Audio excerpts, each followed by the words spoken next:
The Tao of Self-Confidence, Episode 305. Welcome to the Tao of Self-Confidence, where I share stories of amazing women who have discovered their inner journey to self-confidence.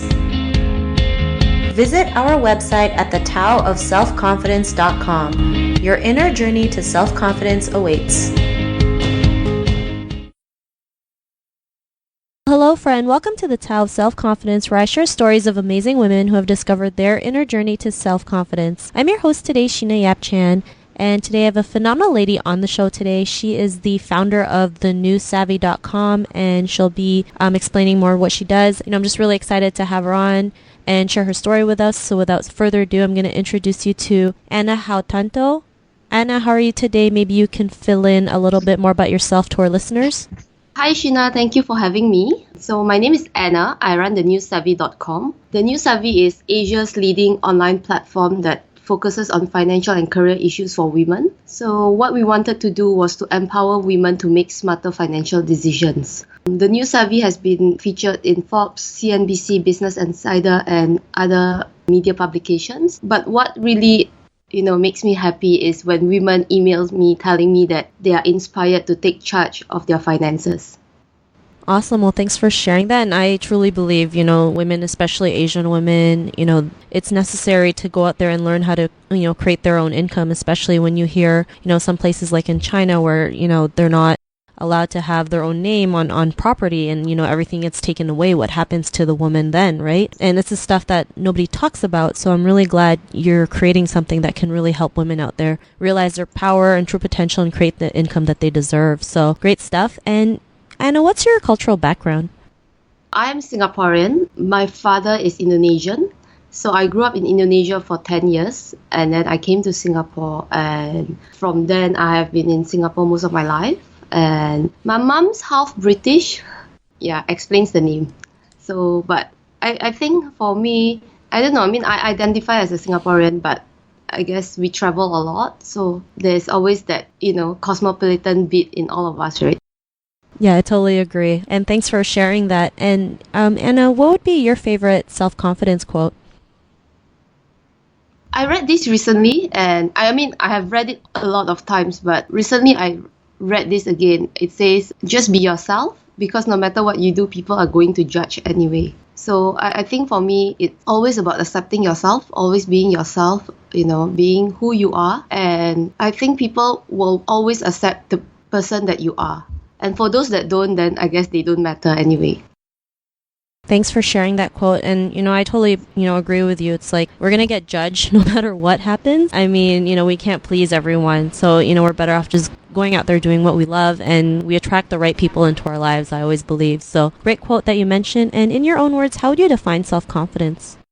I guess for me, to be honest, I struggled with that my whole life. I mean, I think being a woman is really hard. I'm sure you or your listeners feel that way too, because we are judged whatever we do. We don't wear enough makeup, we wear too much makeup, we are too fat, too thin. So recently, anyway, this is a very interesting question. So recently someone said this to me. He looked at me, a guy, middle-aged guy, looked at me and said, I think that you're too smart but not pretty enough to succeed. And I was so stunned that I couldn't say anything. I just looked at him, and I can't even understand what that is supposed to mean, So I guess for me, one of the things that I do is never listen to people. When I first started the Newsavvy, a lot of people told me that it's a very silly idea because you're effectively cutting out the men, which is half of the population. And, for investments, it has been proven that men are the more active investors. Men are more in tune to their finances. But I told everyone that I wanted to help women because a lot of women are earning more. I think modern women, we are working and earning and saving more, but we just don't know. There's no traditional media outlets that speak to us. So I tell people, most of the media, finance media, they tell you how to make 20 times, but women are not motivated by that. So going back to your question, I guess for all of us, we just have to do what we want, find something that you're passionate about, find something, positive to focus about, and always be thankful for whatever you have. Thanks for sharing that, Anna. And it's crazy how, they think that, when you created the new Savvy that you're going to lose all the men. And it's just like coming from a scarcity mindset, not realizing, we're creating more abundance. We're helping, women win because, what you're doing is creating win-win situations, when women win, you win in the process, and we have more people out there who can create more jobs or either create more income, create more a lifestyle that they can truly have. And if they just saw things in a different way, like it's just seeing it in a better light versus thinking, oh, you're gonna take away all the men. And it's great that you're out there following what you believe in, what you're passionate about. So thanks for that great definition. And what was your life like before your discovery of self-confidence? I think for me, it was always never enough. So I always felt when I was younger, I always felt that whatever I did was never enough. Even when I get second in class, I will think that I'm the biggest loser because, number two is the biggest loser, right? You're not number one. And even in terms of looks or whatever, I guess, living in Singapore or in Asia where women are smaller in size generally, I think I struggled with that because I think generally I'm quite big bone. So what I did was maybe, I don't know, I guess I kept doubting myself. I kept asking myself if I'm good enough. And, I went through crazy diets. I went through crazy phase of like asking myself why I don't look a certain way, why I'm not smart enough, why I'm not talented enough. So I think for me, the transformation was realizing that everybody has strengths. I think when I was younger, I saw this Body Shop ad and they say only 8 out of 1,000 women look like supermodels. So, I mean, I am generally quite healthy. I am sporty. I like to play sports. But now I realize that I want to exercise for health reasons, to feel good about myself, not because I want to be skinny. In terms of talent, I have accepted that, everybody in life is made to do a certain things. You're good at certain things. And even if you're not, you just have to put in the effort to be. Like I always tell people, if you try hard enough, you will definitely achieve some kind of success. You might not be the best, but you will definitely be better than before. Thanks for sharing that. And I think that's something most women go through, not feeling, that they're ever enough, always trying to do more, even though, we are more than enough than we realize. And, we play the compare game so much, especially in Asia when there's like a certain standard of beauty. Like you mentioned, it's like if you're not skinny, then you're not considered beautiful. If your skin's not white enough, then, you're not considered pretty. And these things really hurt women out there because they feel like they're not enough. They have to go and do things like whiten their skin or have extreme diets, and those extreme diets can go to even more worse things like bulimia and eating disorders. So it's crazy what these little things can like affect people, right? And what was that point in your life when you realized you didn't have to do that like you didn't have to keep on thinking you were never enough, like you were more than enough to do the things that you want to be the person that you are today? I mean, to be honest, I think that this is something that I've always written extensively about. It's crazy how women always doubt ourselves, Even I have met so many successful women and they can build amazing multi-million companies. They're beautiful, they're smart, they're so talented. And they tell me things like, I don't know if I'm good enough. Or there are women who tell me like, I doubt myself. And I realize this is a universal problem for women, that no matter how good you are, you always think that you're not good enough. So no matter whether you're struggling or you're doing well, women always doubt themselves. And they always have this, what I call the imposter syndrome. Well, I didn't call it. It's a name, right? Whereas men tend to have that natural confidence. And I think one way to deal with it is to actually be very objective about it. So one thing that I read was to actually look at yourself the way somebody else will. So instead of you criticizing yourself, you look at yourself. Like, for example, you might see a lot of good things about me, which I don't. And I will see a lot of,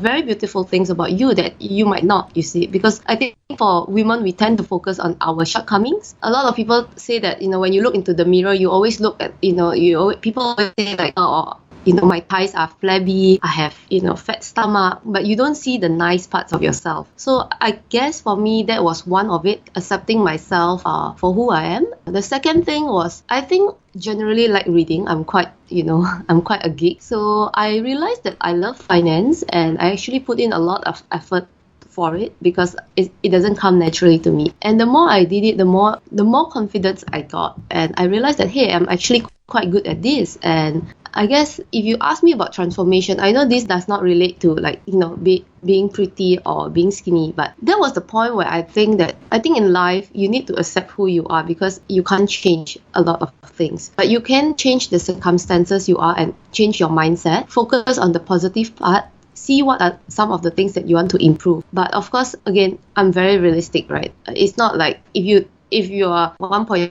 you will never be a supermodel. And no matter how much you eat, if your bone structure is big, it's just going to be like that. I think a lot of it comes with maturity and age of accepting who you are, being comfortable in your own skin, and realizing that, being beautiful does not mean a certain standard. Thanks for sharing that. And, it's so true what you mentioned, like being beautiful. We the media kind of like gives us this false idea of beauty, not realizing that beauty has to come from within. And, that means accepting everything, like your strengths, your weaknesses, your flaws, whatever it may be. It's all still really beautiful, and that makes you who you are. And, it's a shame, like so many women feel like they're not beautiful enough, when really they're more than enough to see the beauty in everything. And, like you said, changing your circumstances and mindset can make a huge difference. And because of that, what's your life been like now? I guess generally I'm a bit more self-assured. Again, it takes a very long time. I guess why I'm highlighting this is because I don't want to tell people that it's easy, because it's not, right? Whether accepting yourself, even it's the same with success stories, right? You always read about people who made it. You read about people who built unicorns, but you don't realize how many people are struggling. So I guess for me, one, it comes with being more self-assured.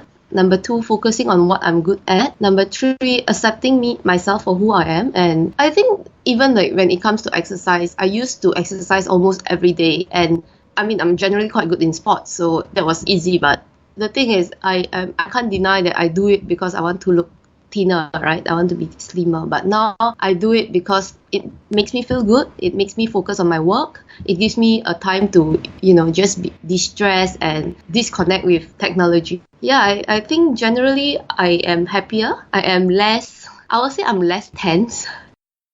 Thanks for sharing that. And, it's great that you're out there, doing your thing and realizing like, yeah, this doesn't come overnight, even though when people say overnight success, it's like they've been building it for years and, slowly building it to become an overnight success. So like you mentioned, you hear the story, like, you hear all the glory, but you never realize what the actual story is about. So, it's great that you can tell people like, yeah, I'm a lot happier. I'm a lot less tense, but it took me a while to get here, and that's okay. It's not a race. It's all part of the journey. So I'm really glad that you mentioned that. And to the woman who's listening to your episode, she may be in her own journey of self-confidence. What would be that one tip you would give to her? I think every woman has their own strengths, so focus on them. And if there's any weakness that you don't like, make an effort to change them slowly. Don't be unrealistic. A lot of people, I have met people, let's talk about weight. They tell me, oh, I want to lose 5 kg. Or somebody tell me, I want to be a millionaire.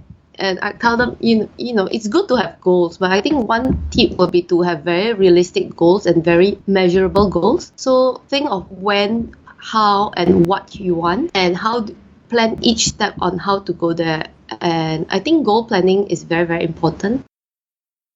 Those are some great tips that you mentioned. Thanks so much. And we focus on our weaknesses so much that we forget to focus on our strengths. So it's a really great reminder to realize like we all have something to offer. We all have something that we can go out there and live the life that we want and help others in the process. So great tips. And if our listeners wanted to connect with you or get to know a little bit more about you and what you do, is there any links or social media profiles you can share with us today? Well, you can, I think my email is on thenewsavvy.com, or I have a Facebook page, so it's a Facebook fan page. It's Anna Haotanto, so you can always email me there or reach out to me there. Awesome. Well, thanks for sharing that. And to our listeners, if you want to connect with Anna, you can also head on over to the taoselfconfidence.com and search for Anna's name. Her show notes will pop up along with everything else we talked about. And I just want to thank Anna for taking the time to share her story with us on self-confidence. So thank you so much, Anna. Thank you, Sheila, for having me. Not a problem. It was an honor to have you on and share your story. And to our listeners, be on the lookout for another new episode of another amazing woman's journey to self-confidence. And we'll catch you later. Bye for now. Thanks. Bye. Thank you for tuning in to another amazing episode of the Tao of Self-Confidence. Want to learn how you can use podcasting to market your business? Download your free report by visiting our website at thetaoofselfconfidence.com. Your inner journey to self-confidence awaits.